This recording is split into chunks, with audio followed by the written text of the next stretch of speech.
In this world, humanity has been pushed to the brink of extinction by the deadly creatures known as the 17 Beasts, and the only things that can be used to fight these monsters are the dug weapons wielded by the heroes. And on this day, one such hero is facing his final moments on the battlefield. He had managed to defeat the beast known as Iban Candle, but all the energy he used to fight has taken its toll on his body, so as Iban Candle explodes in a fiery blaze, Willem's body is petrified due to a curse, but 500 years later, he is revived as the sole survivor of the human race. One day, Willem is walking through the city when he notices a girl fallen, so he runs over and catches her before she hits the ground. People gather around to see what the commotion is, but instead of helping, they begin looking at her in disgust because she doesn't have any animal features. Catherine apologizes to Willem for all the trouble she caused, but he says it's not a big deal and asks her if she's new around here. Catherine admits that this is her first time in this city, so he gives her his hood to cover up and leads her away from the discriminatory crowd and into a back alley. He takes her to a shop and buys her a hat so she can keep her non-furry face covered, but before she can thank him, he cuts her off and tells her that this town sucks. It has food worse than Britain, a higher crime rate than Gotham, and the chances of getting mugged go up really fast if you don't look like them, so this isn't a good place for a tourist like her. He offers to take her to the port so she can leave the town, and Catherine appreciates him looking out for her, but there's still one place she wants to visit before she leaves, so she asks him if he would be kind enough to show her how to get there. Willem ends up agreeing to be her guide since he's got nothing better to do, but neither of them really know where they are going, so they end up getting lost almost immediately. But on the bright side, Catherine gets to see a lot of the better parts of the city and have a little fun too. Several hours later, they finally arrive at the highest point in the city, and the reason she came here is because she has always wanted to see a view like this. She thanks Willem for making today so special for her since she can finally leave with no regrets, and just then, Willem notices 3 armed men behind them and it looks like they are here for her. Catherine takes one final look at the sunset before turning to Willem to thank him for such a memorable day, after which she goes over to the men who came to get her. Willem can obviously tell that this situation is strange, but he'd rather mind his own business than get involved in someone else's drama. Later that night, Willem goes to meet one of his friends, Grick, at the pub and asks how his other buddy, Anara, is doing. But unfortunately, Grick tells him that Anara messed up this morning and got himself eaten on the surface. Willem doesn't really know what to say at this point, so he apologizes for bringing it up, but Grick says there is nothing to be sorry about since they are salvagers and all salvagers have to be willing to accept death when they go out looking for treasure. Willem still looks upset, so Grick tries to cheer him up by telling him he's got some good news to share. He's got a great job lined up and Willem is intrigued at first, but when Grick mentions that it involves working for the military, he loses all interest. Grick tells him it'll be a good opportunity to make a lot of money, but Willem brushes him off and says he appreciates Grick looking out for him, but he doesn't want to get another job. He knows Willem is still dealing with the guilt from his past and can't bring himself to pursue happiness, but he's got to learn to move on with his life. Since Grick is being so insistent, Willem decides to go along with it and says he will do the job, so he asks for the details. Grick is excited and tells him it's a really easy gig since all he has to do is act as the caretaker for some special weapons in a military warehouse. That sounds shady, but Willem already decided he was going to go through with it, so later that night, he arrives on the island where he will be fulfilling his caretaker duties.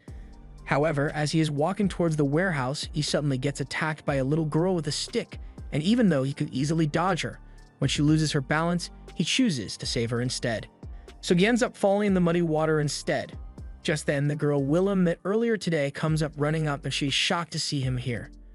Willem is equally shocked to see her and he has a lot of questions, but right now he's soaking wet and dirty, so he wants to get cleaned up first. Willem is taken to the warehouse where he has a shower, but now he has even more questions since this place seems way too nice to be a warehouse. Once he's done, he gets dressed and walks out, but to his horror, he finds Niglado standing outside the door. He tries to act like he didn't see her, but she excitedly grabs him since she's so happy to see him again. Willem had hoped to avoid Niglado for the rest of his life, but unfortunately, she works here too, so Willem is going to be stuck with her from now on. Niglado decides to show Willem around a little and explains that this warehouse is run jointly by the Military and Merchants Guild, and she's here as the guild representative, so obviously Willem is the military's representative. And personally, Niglado thinks he looks really good in his uniform, but hearing compliments from her just makes him worried that she might eat him. She pours him a cup of tea and assures him that while she may find him delectable, he's the last of his kind, so she would never be so impatient as to gobble him up immediately. That is, unless he wants to give her permission to eat him. Niglato is really desperate, so she'd settle for gobbling an arm, a finger, or maybe even Willem's juicy meat, but Willem shuts her down immediately.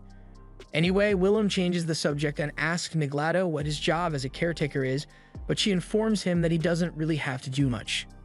In fact, the last two military caretakers never actually showed up on this island, so if Willem wants, she can help him arrange accommodations elsewhere. Willem tells her that won't be necessary since he actually plans on doing his job, plus he doesn't trust Niglato enough to let her arrange his accommodations anyway. Niglato calls him mean for not trusting her, but it's hard to blame him since Niglato quite literally loves devouring people. That aside, Niglato is glad Willem is really going to stay here since it means she can take care of him again, but while Niglato is staring at Willem all cutesy, he needs to remind himself that when she asked if she could gobble his meat, she probably meant that in the literal sense. Just to make sure he isn't in any danger, he asks Niglato if she intends to eat him, and she answers that while she does want to get a taste of his meat in more ways than one, she won't do it unless he gives her permission.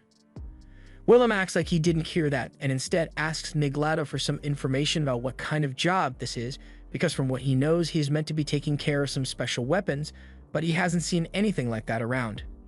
Niglato understands why Willem is confused, so she goes over to the door and opens it, revealing four little girls who had been eavesdropping, and tells him that these are the special weapons Willem will be taking care of.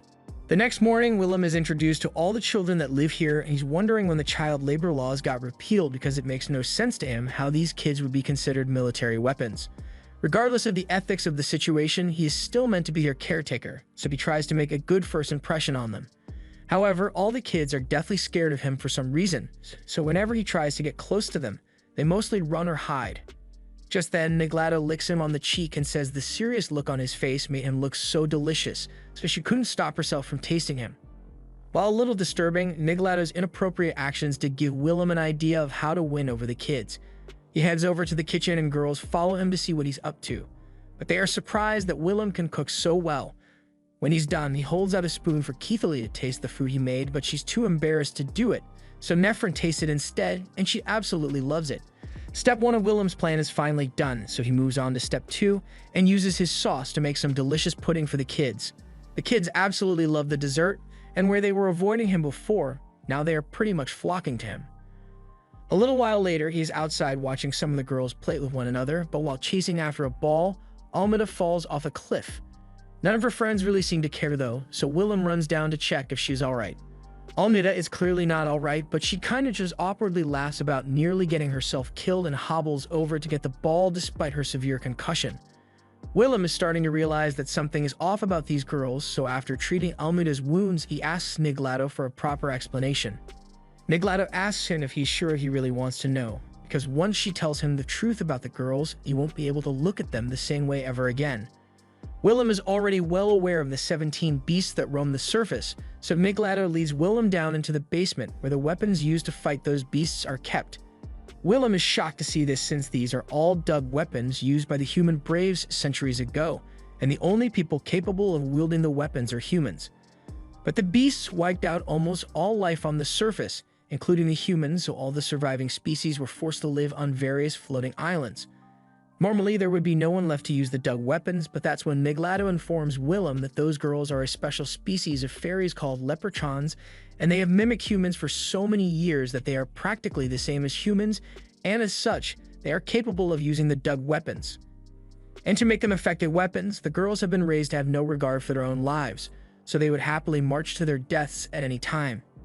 In fact, Willem is informed that Keithalie and Aithia are out on a mission right now, so he heads to the port to wait for their return since he's worried about them. Thankfully, the two of them return in one piece, but while Aithia seems to be perfectly fine, Keithalie is out cold. Willem carries Keithalie back home, and when she finally wakes up, she's surprised to see Willem sitting at her bedside. She asks him why he's here, but he says he's the caretaker here, so it's natural for him to take care of her. Keithalie still insists that he doesn't need to bother himself with looking after her, especially since she doesn't have much time left. Willem asks what she means by that, but Keithalie explains that in 5 days, Island 15 will be attacked by a beast. Normally, beasts wouldn't be able to reach any of the sky islands, but this one in particular can release part of its body to attack the islands in the sky. Willem asks how she's sure that the beast will attack in 5 days, but after centuries of fighting beasts, the people of this era have developed ways to predict their attacks. And by using her dug weapon at max output, Keithalee can generate enough energy to blow herself up and take the beast out with her. She's not happy about it, but she feels that it's necessary to make sure no one else has to die, so she asks Willem if he would grant her a final wish before she dies. She blurts out that she wants a kiss, but then she realizes that she said that out loud, so she rolls over in embarrassment. She says she doesn't want to talk anymore, but Willem rolls her over, and just like she wanted, he gives her a kiss. On the forehead, but still a kiss. Keithalee is so shocked that she barely felt the kiss, so she's about to ask him to give her another one, but Willem is already rolling her on her back and taking her shirt off. He explains that the reason Keithalee felt so weak after coming back is because she used too much venom and it's causing muscle soreness, but a good massage should fix it. After Keithalee falls asleep, Willem heads to the records room to search for anything that will allow Keithalee to survive her mission, but this place is an unorganized mess, so it's going to take a while. Nefra notices Willem hard at work and she feels like helping him out, so she offers to assist him with his search. By the next morning, Keithalee is finally awake, and she is hit with a second wave of embarrassment after she recalls how she asked Willem to kiss her yesterday. She eventually overcomes the cringe and decides to get out of bed, but just as she is heading out the door to go look for Willem, some of the other kids tell her that Willem is sleeping with Nefren.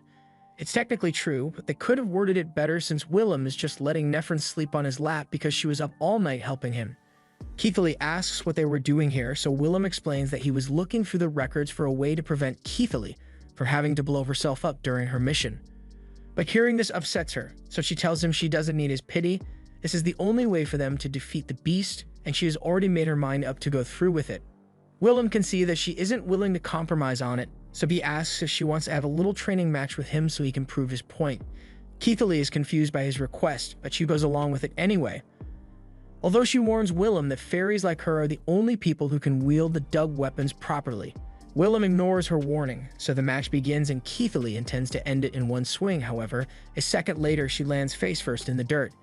She keeps attacking Willem, and Willem keeps flexing his skill on her while he gives a lecture about how ignorant she is about the dug weapons. This is a sword, not a self-destruct bomb, so the fact that she has been fighting with it without knowing how to use this sword is surprising. Willem tells her she could just learn to fight the beast normally instead of resorting to blowing herself up, but Keithalee refuses to listen to him and insists that blowing herself up is the only way to keep everyone safe. She is still in denial, but Willem says the fact that she lost to him means she is sorely lacking in technique, but her powers, stamina, and fighting instincts are pretty good, so he's sure she can improve enough to come back from her mission alive. And now that he has proved his point, Willem proceeds to pass out. While he's unconscious, Willem has a flashback to the day he defeated Ebon Candle, and even Ebon Candle was surprised that Willem could do something like this, but he also mocked him because all the spells Willem used in the fight are surely going to come back to haunt him as a curse, so he wouldn't survive. However, Ebon Candle will be able to revive himself eventually, so while Willem may have won the battle, he ultimately lost the war. And as Willem comes to terms with his fate, he apologizes to his friends Lilia, Soong, and Almaria for not being able to protect them. A little while later, Willem wakes up in the infirmary with Niglato looking after him, and she was really worried because while he was out, she ran some tests on him and discovered that Willem's body is practically falling apart, but he tells her it's due to his past. Niglato notices the girls trying to sneak in since they are worried about Willem too, so she takes him aside and explains his story. Years ago, Niglato was part of a salvager group, and while on the surface one day, she came across a man petrified and frozen in ice. They took him back to one of the Sky Islands so they could undo the petrification curse, but when Willem finally woke up, he went into a frenzy because he did not know what was going on. Eventually, they managed to calm him down so they could tell him about the current state of the world. Humans had turned all other races against them, but they kept fighting, so eventually they were wiped out entirely, leaving Willem as the last human alive. Niglato was worried that the kids might turn against Willem since most people hate humans, but they are actually really interested in hearing about his past. But while the others do that, Keithalee flies off because she has a lot to think about. Later that night, Willem is out in the field doing some maintenance on Keithalee's dug weapon to relax himself when all of a sudden, Keithalee returns. She asks him what he's doing with her weapon, so Willem decides to put on a little show for her. He disassembles the dug sword for tuning and explains that all those tiny fragments are talismans that were stuck together to form a blade. Although most of the individual talismans are pretty useless, They do things like give directions to the north, prevent nightmares, or stop you from getting burnt, but their true power comes from the wielder chaining talismans together to create entirely new effects. Keithley tells Willem that she's willing to learn his way of fighting, and Will is glad to hear it, so he offers to make a deal with Keithley. If she gets stronger and manages to come back alive, then he will do anything she wants. Upon hearing this, Keithley sits up and is about to say something, but Willem already knows what she's about to say, so he tells her she isn't allowed to ask him for anything lewd. She's a little disappointed, but she has another wish in mind and tells Willem she wants him to bake a cake for her if she comes back alive, but she's going to need his help to make sure she can survive, and Willem is more than happy to train her. 2 weeks have now passed since Keithley and the others went on their mission, and they haven't heard any news about the girls, so Willem is starting to get anxious that they might have died in battle after all. Milada can see that he is worried, so to get his mind off it, she asks him if he wants to do a small job for her. One of the little girls, Tiat, is due for a checkup up at the Corna de Lucha General Hospital for a routine checkup, so Willem and Tiat get on an airship and head for the Corna de Lucha Island. It takes a whole day of travel, but when they finally get there, Tiat is really excited because she loves seeing new places. Willem asks her if she wants to do a little sightseeing since she doesn't come here often, but Tiat declines because this is a serious trip, so she'd never want to do something as silly as go sightseeing. Although Willem can tell that Tiat is just trying to act like an adult, so he makes a compromise and says he wants to take a look around while they walk to the hospital together. Tiat is overjoyed to hear this, so the two start taking the scenic route to the hospital, and Tiat is loving every single landmark they come across. They even spot a fountain with an urban legend that says couples who come here will be happy for 5 years, although it doesn't look like the legend is working for that dude who just got smacked. Just then, they hear a commotion happening over in the market, so they head over and see 2 thugs destroying a rabbit's stall. They keep chanting something about annihilation, but Willem doesn't really want to get involved. So when the thugs try to flee from the police, he just trips them up and leaves them to be captured by the police. It's getting pretty late, so Willem tells Tiat that they need to start heading to the hospital soon, and even though she's disappointed that she can't have any more fun, she sucks it up and heads in for her examination.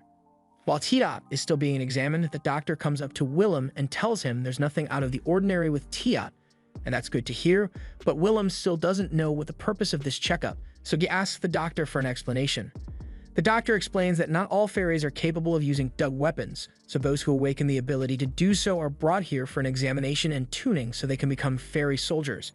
A little while later, Tiat is done with the checkup, but she's going to have to stay here overnight so she can be tuned, whatever that's supposed to mean. The nurse tells Willem that the procedure will be done by noon tomorrow, so Willem asks Tiat if she'll be fine staying here by herself. Tiat tells him he doesn't have to worry about her, but she's curious about where Willem will be sleeping since he can't stay here. Willem tells her that there's a special rest house reserved for officers like him, and as it turns out, being their caretaker puts him pretty high in the military rankings.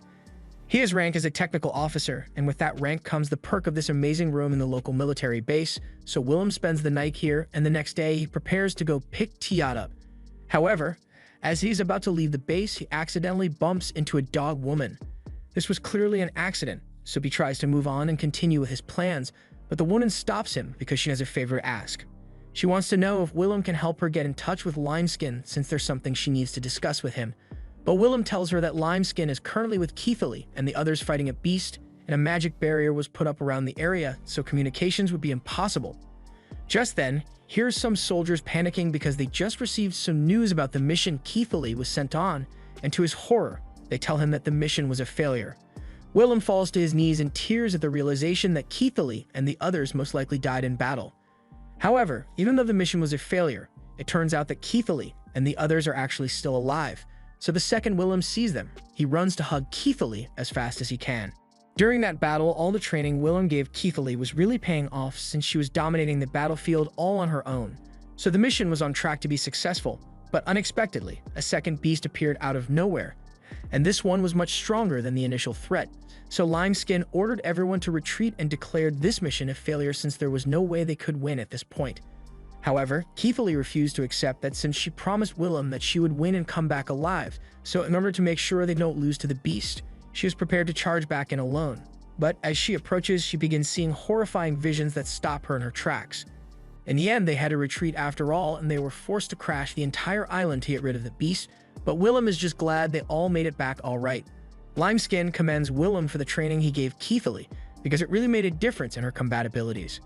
However, Keithley doesn't seem too happy about it since she feels responsible for the mission's failure. She thinks they could have saved the island if she had just blown herself up like originally planned, but Nephron points out that even if she had done that, the second beast that appeared would have still forced them to abandon the island, so them all making it back alive was the best possible outcome. Keithley agrees that Nephron makes a good point, but that aside, she asks why Nephron has been sitting on Willem's lap this entire time. Nephron says she's doing it to make Willem feel better, but really she's just doing it because she likes sitting in his lap. Just then, Fear runs into the room because she has some urgent matters to talk to Limeskin about. She shows him a letter from the group known as the Annihilation Knights, and they are threatening to assassinate her father, the mayor, because they don't like his new policies. The mayor has been working on creating laws that prevent discrimination based on someone's race, but the Annihilation Knights hate the idea of that, so they will do anything to stop it. She wants Limeskin to help her stop the Annihilation Knights, but unfortunately, Limeskin says he can't help her. His position as a high-ranking military officer means he is not allowed to get involved in any political disputes, but he does know someone who might be able to help her. He looks over to Willem and is about to ask him for help, but Willem cuts him off and says he doesn't want to do it. Fear starts pleading with Willem to reconsider, but he ignores her and starts walking away because he still has to go pick Tiat up. Fear keeps following him around and trying to convince him to help stop the Annihilation Knights, but as much as Fear believes she's in the right, Willem can't just go and take them out because they sent out a threatening letter. Eventually, they all arrive at the hospital to pick Tiat up, and she looks perfectly fine, although she's been permanently traumatized by all the needles they injected her with. Since they've got some time before their airship arrives to take them home, so Willem decides to continue their tour so Tiat can have a little more fun. Fear has still been tagging along with the group this whole time, but while she still wants Willem to help her, she is incredibly passionate about this city, so she gives up on asking for help and offers to give them a tour around Corna di Luce. While Fear shows them around town, Willem notices that someone has been following them for a while, and he has a bad feeling about this, so he asks Fear if she can take them to an attraction that is a little more secluded. Fear doesn't know why he'd want to go to an unpopular spot, but she goes along with his request and leads them all to an old wishing well in a back alley. Once they are away from the rest of the public, the people who were following them reveal themselves as the Annihilation Knights, and they say they are here to kidnap Fear so they can blackmail the mayor into stepping down. Willem couldn't act before because there wasn't enough justification, but attempting to kidnap someone in broad daylight gives him a pretty good reason to get involved now. So he proceeds to take the Annihilation Knights down one after the other and leave them to be arrested by the police, so the Annihilation Knights' problem is pretty much resolved. Afterwards, he and the girls head for the port so they can go home, but at the gate, Willem finds a man waiting for him. He says there's someone who wants to meet Willem, but Willem isn't interested in any meetings right now. But when the man mentions the name Suong, Willem is forced to agree to the meeting. After a long trip, the girls finally return home, and Niglado is elated to see them all back in one piece instead of in chunks. But Keithley doesn't seem like she's in a good mood. She had planned to surprise Willem by making it home safely, but the surprise has already been ruined, and now he's not even here to celebrate with her. Meanwhile, the great sage, Suong, is being led to the meeting room and is informed that there's a man waiting for him who is capable of tuning dug weapons.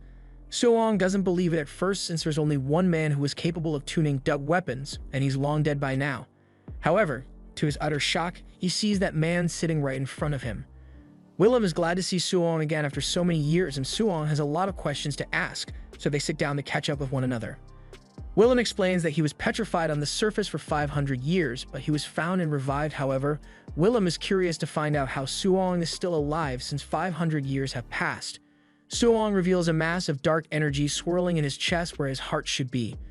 On the day of their final battle, Suong was killed along with Amissa, but just before he died, he placed a curse on himself to stay alive. Now he can no longer die of injury or old age, but he can't call himself a human anymore. But even with his current circumstances, Suong is actually pretty happy with his life, so he doesn't want Willem to feel sorry for him. Willem is just happy that his close friend is still alive, but he is quite surprised that Amissa of all people died in that battle because he was sure that if anyone could survive that calamity, it would have been her. Willem, Suong, and Amissa used to be practically inseparable back when they were kids. Willem is glad he got the chance to reminisce with an old friend, but Suong is in a bit of a dilemma because he doesn't know what to do with Willem now. Willem is the only person capable of tuning the dug weapons, so he is a perfect fit for the caretaker role, but Suong would have loved to give Will a higher position in the military though. Willem isn't really concerned with his position in the military, so he tells Suong he will have to wait till next time because he made a promise to Keithley, and he plans to return as soon as possible so he can fulfill it. However, before Will could leave, Suong tells him that there's someone he wants him to meet, so he ends up dragging him all the way over Island 2. Meanwhile, back home, Keithley is still suffering from those terrifying visions, and they seem to be getting worse. Over on Island 2, Suwong introduces Willem to this disembodied skull, and Willem is confused at first, but he soon recognizes it to be the same Eben Candle he killed 5 years ago. Eben Candle begins a long evil monologue after he recognizes Willem, but Willem isn't listening to all that, so he tells Eben Candle on to just skip the dialogue. What he really wants to hear about is what Eben Candle is back as a skeleton skull, so Eben Candle explains that he has the ability to resurrect himself. But when Willem defeated him, his entire body was burnt to ash, leaving him as nothing but a skull. And Eben Candle has been using his powers non-stop ever since he resurrected to help keep the islands floating, so he hasn't had a chance to start regenerating his body. Thanks to Eben Candle and Suwong's combined power, they managed to raise several islands into the sky and keep them floating so the population to escape the beasts, and by chance, the islands have managed to stay afloat for the last 500 years. But now that Willem is back, they won't have to run anymore. If he can tune all the dug weapons, then they will be able to fight at full capacity to defeat the beasts and reclaim the surface, no matter how many fairy soldiers they need to use. That last statement doesn't sit right with Willem, so he grabs Suwong by the neck and demands to know if he's the one who came up with the idea to have the fairy girls blow themselves up to fight. In Suwong's defense, he had no other choice since the fairies are the only ones who can use the dug weapons, and while that may be true, Willem still doesn't agree with the idea of trying to reclaim the surface by using fairies as disposable weapons. Suwong knows his methods might seem cruel, but those girls aren't really alive in the first place. He has a necromancy skill that allows him to give a body to ghosts who wander with lingering regrets, and as ghosts, they have no fear of death, making them the perfect candidates to fight with the dug weapons. Although if one of them uses too much energy at once, there's a chance that their memories of their tragic past life might return and cause their mind to break. And coincidentally, a report comes in at that exact moment informing them that Keithley's past memories returned and it has left her brain dead. Will immediately leaves to go check on Keithley, and when he finally gets back, he finds that she is indeed a vegetable now and blames himself for this because he never managed to keep his promise to her after all.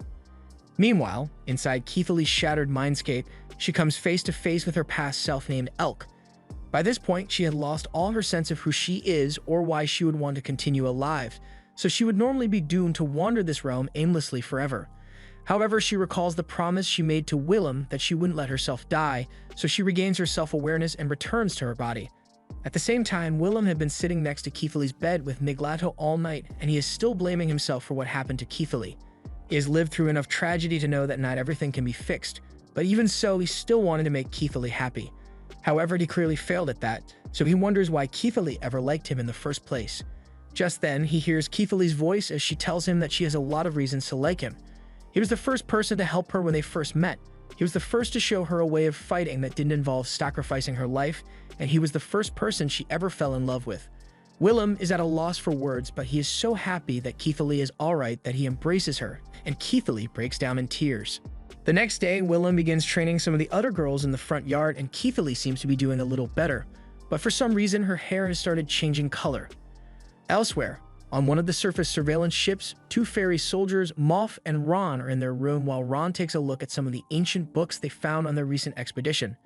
The book says that humans were never meant to exist in this world in the first place, but they were brought here by the gods. And eventually, the humans created the beasts in their misguided pursuits, leading to the destruction of the surface world.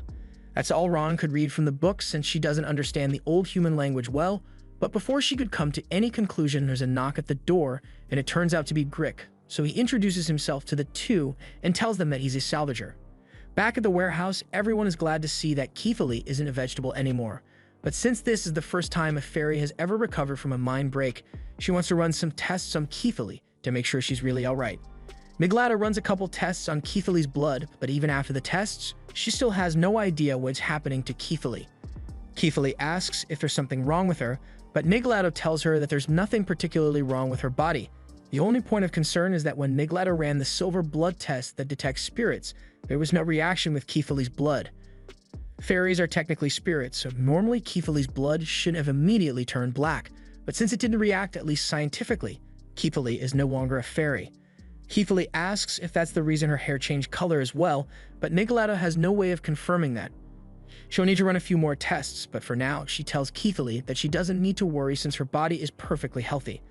However, she warns Keithley not to use her dug weapon for a while since there's no telling what kind of reaction her body might have to it. Keithley understands, but she's not sure what to do with herself if she's not allowed to fight, so Nicolado suggests she could try getting Willem to fall for her. She pretty much confessed to him last night anyway, so if she wants him to stay with her forever, then she's going to have to go all the way. Keithley decides to take Miglado's advice and starts learning how to do household chores in hopes that it will get her close to Willem and make him think of her as wife material. But while she's doing that, Willem and Miglado go to have a meeting with Limeskin. Limeskin is currently under suspension over the failed defense attempt with Keithley, but he wanted to discuss what they are going to do about her responsibilities. Right now, Keithley can't genetically be considered a fairy, but according to military protocol, she's still on active duty, so there will be problems if she ends up being called to action.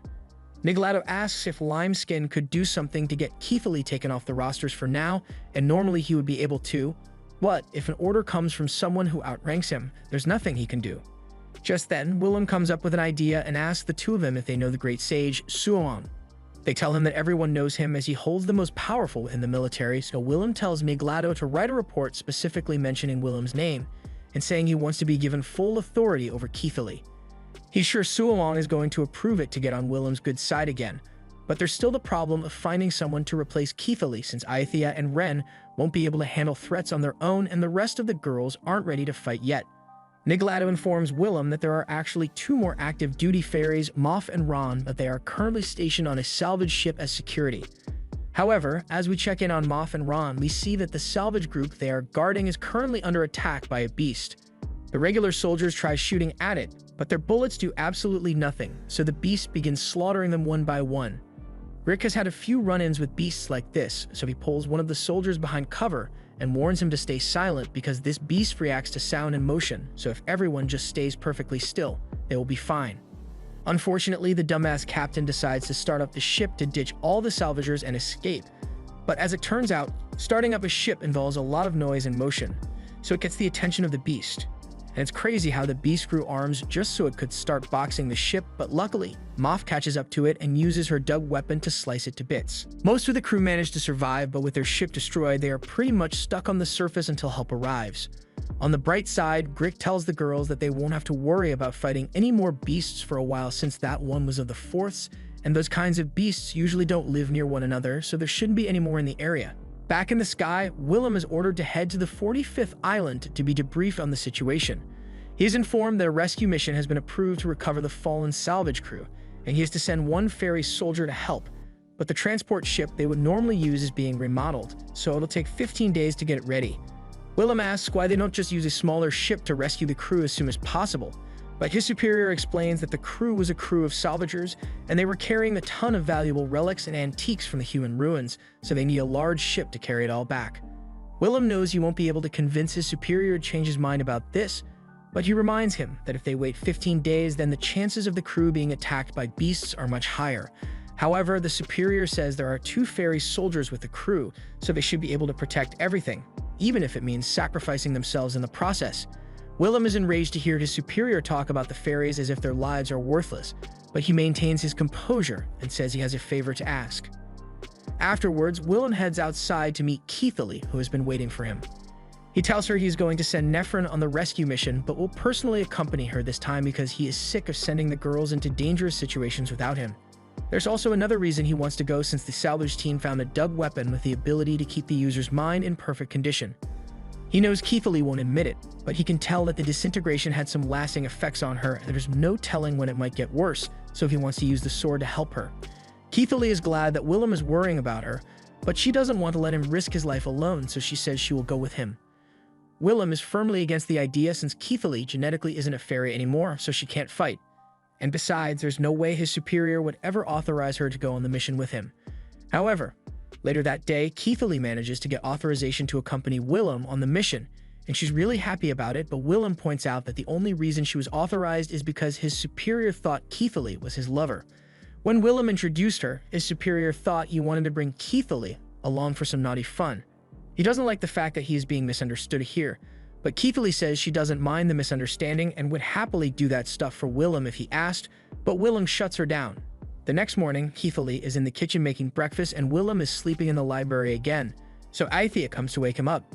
She warns him that he's going to be late for breakfast if he doesn't get up soon, so Willem wakes up, but he accidentally knocks Nephron onto the floor since she was sleeping on top of him. When Keithley finds out that Willem was sleeping with Nephrin again, she gets mad, but Willem defends himself and says Nephrin snuck on top of him while he was asleep, so he didn't know she was there. However, Keithley knows that's BS since Willem can sense incoming threats even in his sleep, so that means he willingly let Nephrin get close to him. Willem still doesn't see what the big deal is since Nephrin is perfectly harmless, so Keithley asks if he would have let Niglato get that close to him.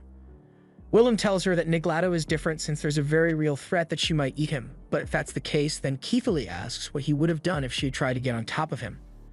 Willem doesn't want to lie, so he tells her that since she's a woman, he would have gotten embarrassed and kicked her out of the room immediately, but for some reason, this response actually makes Keithley happy. He's incredibly confused, so he goes to ask Niglato for some advice, and she tells him that Keithley is happy specifically because he thinks of her as a woman, and that means she's got a good chance as Niglato's rival in love. Willem is confused again because there's nothing going on between him and Niglato, but Niglato tells him that she likes him quite a bit.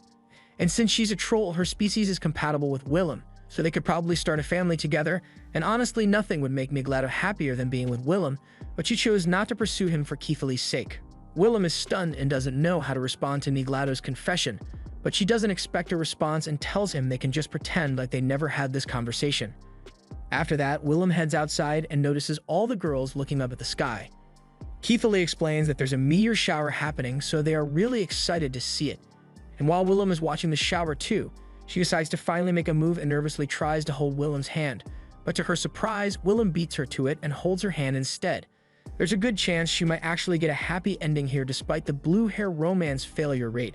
But the moment is ruined when one of the girls falls off the edge of the balcony. Willem races to save Elmida, but he's too slow, so Keithley uses her wings to fly forward and catch her.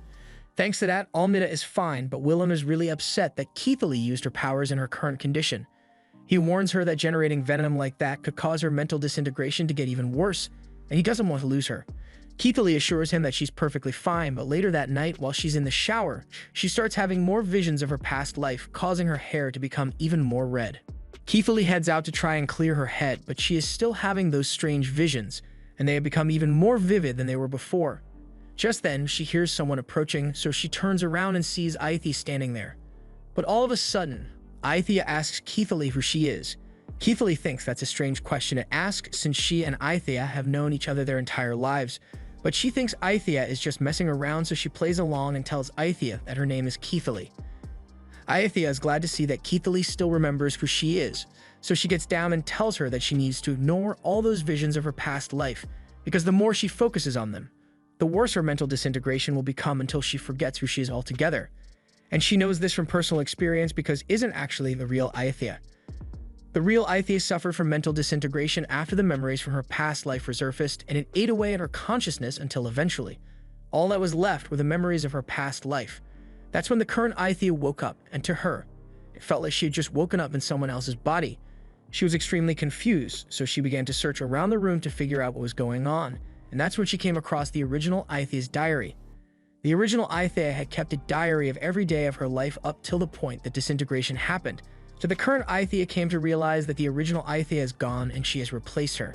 She felt incredibly guilty for causing the original Aithia's death, so she swore to do her best to become the same person and live her life the same way the original Aithia would have, and to this day, no one ever realized that the current Aithia isn't the original. Keithley's disintegration may be slow, but there's a high chance it will keep getting worse until one day she's no longer herself, so Keithley decides to just try to enjoy all the time she is left with Willem while she can. She and Aithia then start walking back home together, and Aithia asks if it doesn't bother her that the original Aithia is gone. But as far as Keithley is concerned, Aithia is the same person she has always known and loved, so she will always be her friend. The next morning, Keithley seems to be full of energy as she runs through the halls while cleaning. Niglato comes out to see what all the noise is about, and she is shocked when she sees that Keithley's hair has become even more red. She knows this is a bad sign, but since Keithley is trying to stay positive, she doesn't say anything and compliments her on the new hair color. Keithley has accepted the fact that her mental disintegration may get worse, so right now, she wants to live her life to the fullest. A little while later, Willem is having tea with Niglato and Keithley, and he's a little worried about the rescue mission. So he asks if Nalf and Ron are going to be fine since they've been stuck on the surface for a while now, and they'd probably have to fight a lot of beasts. But Niglato thinks they should be alright, especially since the military is working around the clock to get the ship ready for the rescue mission. Meanwhile, over at the camp, Knopf notices Ron is up late reading that ancient book, so she comes over to sit beside her. She asks if Ron managed to decipher any more of the book's text, so Ron tells her that she found something about what the humans did to the surface, but Knopf isn't actually interested in that, so she falls asleep on Ron's shoulder. Late into the night, Willem is still awake working on the plans for the rescue mission, so Keithley comes into his room to bring him some tea. While she's here, she asks Willem if he would be willing to teach her some of the things he does, like how to tune the dug weapons or how to do the massage for venom poisoning. Willem doesn't mind, but he warns her that those skills take a lot of time and effort to learn, and he doesn't want her to push herself too much. She has been trying to hide it, but Willem noticed that she has been losing her memories recently. She has been forgetting little things like names or previous conversations, but once he gets his hands on the lapid dug weapon, he's sure they can stop her mind from deteriorating. The next morning, the ship is ready, so Willem, Nephrin, and Keithley prepare to head out on the rescue mission. Once they arrive at the salvage team camp, they meet Knopf and Ron. And while all the injured crew members are being loaded onto the rescue ship, Ron greets Nephrin and Keithley, since it has been a while since they last saw each other. It's nice to see them again, but Ron is a little confused by Keithley's new hair color, as well as the fact that there is a random man with them. This is the first time they've met, so Willem introduces himself to Ron and tells her that he's the new ferry warehouse caretaker. Since Willem doesn't have any animal features, Ron thinks he might be a troll like Niglado, maybe even her husband, but Willem corrects her and says he is just a human. Neither Ron nor Knopf believe that Willem is really a human, and Willem doesn't really want to waste time trying to prove it to them. So he changes the subject and says there's something he wants to do for them. A few minutes later, Knopf is lying on a table while Willem gives her a massage to deal with her venom poisoning from all the fighting she did. And Knopf absolutely loves it, but Ron refuses to sit back and watch her friend get touched. However, a moment later, Willem is touching Ron, and as much as she wants to stop him, she's really enjoying the massage. So much so that she's making inappropriate noises, and Willem is starting to feel a little uncomfortable because of it. When he's eventually done, Knopf thanks Willem for his massage since she feels a lot better now, and Ron begrudgingly admits that Willem's technique was effective, but she's never letting him do it again. Willem can tell that Ron is having a hard time trusting him, and she says that's because he's a human, the species that released the 17 beasts into the world, so it's natural for her to dislike him. After the appearance of the beasts, the landscape of the world was completely destroyed in a matter of weeks, but to this day, no one knows how the beasts managed to reproduce so quickly, or how they exist in the first place. There's a possibility that they are some kind of failed bioweapon made by the humans, but for that to be the case, something must have been used as a host to grow and construct them. Keithley thinks it's ironic that the beasts are bioweapons made for the sole purpose of fighting, because that's the exact same reason fairies were made, with the only difference being that they fight the beasts. Until Ron knows the whole truth about the beasts and the role humans had in their creation, she can't bring herself to trust Willem, so she walks away. Knopf, on the other hand, kind of likes Willem, but since Ron is walking away as her friend, she goes with her. Willem doesn't want to sit around all day, so he says he wants to go over to the ruined site and see what's going on over there. But he strictly forbids Keithley from coming with him since he doesn't want her to push herself too hard. Keithley doesn't like it, but she promises to stay on the ship since Willem insists. But while he's gone, she happens to run into a couple of soldiers playing poker in one of the rooms. The soldiers recognize her as the secretary officer Willem came with, and in the military that can only mean one thing, so they start joking about Keithley, probably giving Willem the Hawk Tuah treatment later tonight. Meanwhile, Willem arrives at the base camp and finds Grick yelling at his superior because he just sent a large group of people out to recover more items. The superior doesn't understand why Grick is so angry, so Grick explains that every time a group of more than 7 has gone on a solo expedition, they never come back alive. The superior still isn't convinced and tells Grick that the items they could recover are far more important than some silly superstition.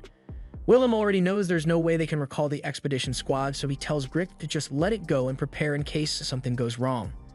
For now, Willem heads back to the ship to check if the dug weapon he is looking for was stored there, and upon his return, he finds that Keithley has been busy doing a lot of cleaning and the soldiers have taken a liking to her for her work ethic. She looks like she's having a good time, so Willem decides to leave her there and go look for the dug weapon by himself. All of a sudden, a massive earthquake hits, so everyone is put on guard. But Keithley is especially affected because the earthquake triggers one of her past memories and she sees the name Lilia flash through her head. Keithley has a flashback to her life as Elk in a blank room, and for some reason the hero, Lilia, smashed her way into the room. Elk was confused, so she asked who Lilia was and what she was doing here. Every word out of Elk's mouth seemed to do significant damage to Lilia, but she answered that she was there to kill Elk and thereby save the world. Keithley wakes up a little while later and she still remembers who she is, so she tries to act like nothing happened and goes about her normal routine. She goes to bring Willem some food since he has been searching through the cargo hold all day, but when she gets there, she finds him busy tuning Nacht's weapon. Once Willem notices Keithley, he informs her that he managed to find the lipid dug weapon, although he's going to need to do some tinkering with it before it's safe for Keithley to use. With this, they won't have to worry about her disintegration anymore, but right now, there's something else Willem is concerned about. He was trying to tune Nacht's sword, but there's actually nothing wrong with it. This dug weapon is known as the Kin Slayer, so it is only capable of killing the kin of its creators. In other words, it can only kill humans. However, Nacht has been using the Kin Slayer to kill beasts for a long time, so it makes no sense to him how she's been managing it. Just then, Willem is hit with a horrible realization. The Kin Slayer is literally incapable of harming anything that isn't human, so if Nacht has been able to cut beasts with it, then that must mean that beasts are actually humans. The knowledge that his kind is directly responsible for all the suffering and chaos that this world has experienced completely breaks Willem, so he falls to his knees and hugs Keithley tight.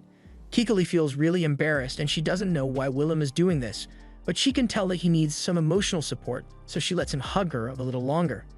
This moment makes Willem realize something. Ever since he was revived from his petrification, he had been living an aimless life, but Keithley gave him a home to come back to, someone to protect, someone he wants to make happy. He swears that he will make her happy no matter what, so he looks her in the eyes and asks her to be with him forever. The next morning, Keithley wakes up and tries to go about her day as usual, but she can't get Willem's proposal out of her head, so she's still all giddy about it. Later that day, she is walking with Willem and things are really awkward between the two of them after the proposal Willem made yesterday. Willem finally breaks the silence and tells Keithley that he is serious about marrying her, but she already knew that and tells him she'll be by his side forever. But before anything more can be said, they get called over by Grick since he has something he wants to show them. According to this legend, this world was once home to gods, but they were all destroyed after they tried to wipe out humanity. The first one is Carmen Lake, followed by Jade Nail, and lastly, there's Iban Candle. So Iban Candle was actually one of the gods. Willem mentions that he was the one who killed Iban Candle, but Grick thinks he's making it up since he may be strong, but there's no way Willem could be a god slayer.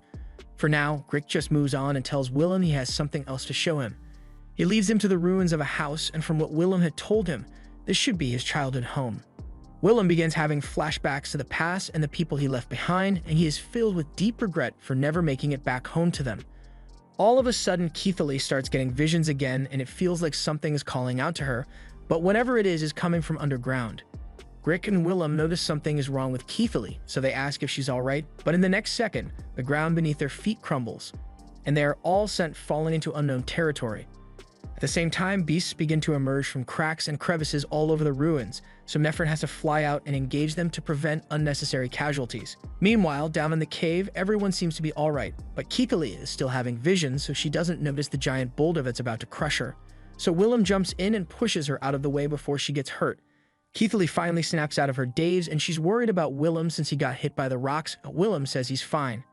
More importantly, this place looks like the cave the scavenger team was sent in, and hopefully if they follow the torches they left on the walls, it should lead to the exit.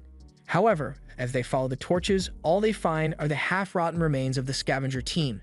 It looks like a beast is responsible for this, and if the beast is still in this cave, then they might have a serious problem on their hands. The sight of the blood sparks another vision in Keithley's head, but this time, she hears a voice calling out to her. So almost as if she's under a spell, she flies straight towards the voice, leaving Willem and Grick incredibly confused. They follow her through the cave until she arrives at a large opening with an ice crystal in the middle. Rick is surprised since there's a person inside the crystal just like Willem was. Elk is inside the ice, and as Keithley touches it, her hair almost completely turns red, but before she could totally lose herself, Willem snaps her out of it. Grick and Willem notice the little girl in the ice, and Grick can't believe he found a person in ice again, but there's no chance that she's still alive because she has a massive hole through her chest. Willem recognizes the wound to be a curse from dug weapon Senioris, but Grick doesn't understand what's so special about it. Willem explains that Senioris has a special curse imbued on it which can turn anyone, whether god or mortal, into a corpse, so if that curse was used on this girl, Willem is sure she couldn't have been a regular human. There are still a lot of unanswered questions, but right now, this cave is on the verge of collapsing, so Grick points to the exit and tells them to hurry before they get trapped here. They manage to make it back to the ship alright, but the attack from the beasts left it severely damaged, so Willem's superior is going to have to fix it before they can get out of here. Meanwhile, Keithley's disintegration has gotten a lot worse, so she's become completely unresponsive. Inside Keithley's head, she meets Elk again, and Elk is glad to see her. There's a story she wants to talk about, so she tells Keithley that a long time ago, humanity threatened to destroy the world, so 3 gods decided to lead an army to wipe them out. However, humanity managed to win the war after a human brave killed the leader of the gods, so there was no one left to stop the humans anymore. Elk was the leader of the gods, but she explains that she is also Keithley's original soul. Fairies like Keithley are made using the souls of children who are too young to realize that they are dead, so Keithley's entire existence is basically a dream. As such, it's only a matter of time before she fades from existence entirely, but Elk likes Keithley, so she brought her in here to preserve her memories. Meanwhile, outside, beasts are currently attacking the ship, so Naft and Ron are forced to deal with them. But there are way more beasts than they expected, so they might not be able to make it out of this alive. Willem's superior successfully manages to fix the ship's engine, so he tells everyone to prepare for immediate takeoff so they can escape the beasts. But unfortunately, the beast managed to breach the ship, so the people on board are now in serious danger. They try fighting back with guns, but one immediately gets a hole punched through his chest, and the others are about to suffer the same fate. However, luckily, Nephron runs in and slices the beast's tentacles off. She then parries all the beast's subsequent attacks before slicing it in half, and once it's finally over, she falls to her knees in exhaustion. However, she doesn't have any time to rest because the beasts begin to regenerate and attack again. Meanwhile, Willem is still by Keithley's side, and he apologizes for failing to make her happy like he had promised, but all of a sudden, a beast smashes through the wall, so Willem decides to take his anger out on it. Meanwhile, inside Keithley's head, Elk asks Keithley if her memories and feelings are still intact, but Keithley barely remembers anything of her life. However, as long as her feelings stay intact, Elk says Keithley will continue to exist so she can stay here and watch the outside world. Willem goes on a rage-filled rampage through the ship, destroying all the beasts in his way. Willem has been fighting all his life because he wanted to protect those close to him, but every single time he has tried to help, he always fails to save those he cares about the most. The only thing he has ever been good at is fighting, so that's exactly what he's going to do. Elsewhere on the ship, some other soldiers are being attacked by a beast, but at the last second, Nephron arrives to save them. However, she has been fighting the beasts non-stop for a while now, and she's on the verge of collapse from her injuries, but she's still going to fight regardless. Meanwhile, outside, Ron is doing her best to get rid of all the beasts on the exterior of the ship, but while she's distracted, the beast manages to grab her from behind and restrains her while another closes in for the kill. Ron desperately tries to get out of its grasp, but nothing she does is working, so she closes her eyes and waits for death. However, at the last second, Willem arrives and takes out the beast holding Ron before catching her and kicking the other beast off the ship. He asks Ron if she's alright, but she's more interested in figuring out how Willem just saved her. Willem begins walking away to continue fighting, but he has already sustained severe injuries, so he collapses on the deck after a few steps. Ron takes him to cover for safety, and a few minutes later, Willem regains consciousness, but he refuses to let himself rest even for a second. Ron tries to stop him and says he will end up killing himself if he goes back out there, but Willem doesn't listen to her. Fighting is all he is good at, so he's going to fight till the end, even if it kills him. But before he goes, he warns Ron not to use her powers too much, because all this fighting would push any fairy to the brink of venom overload.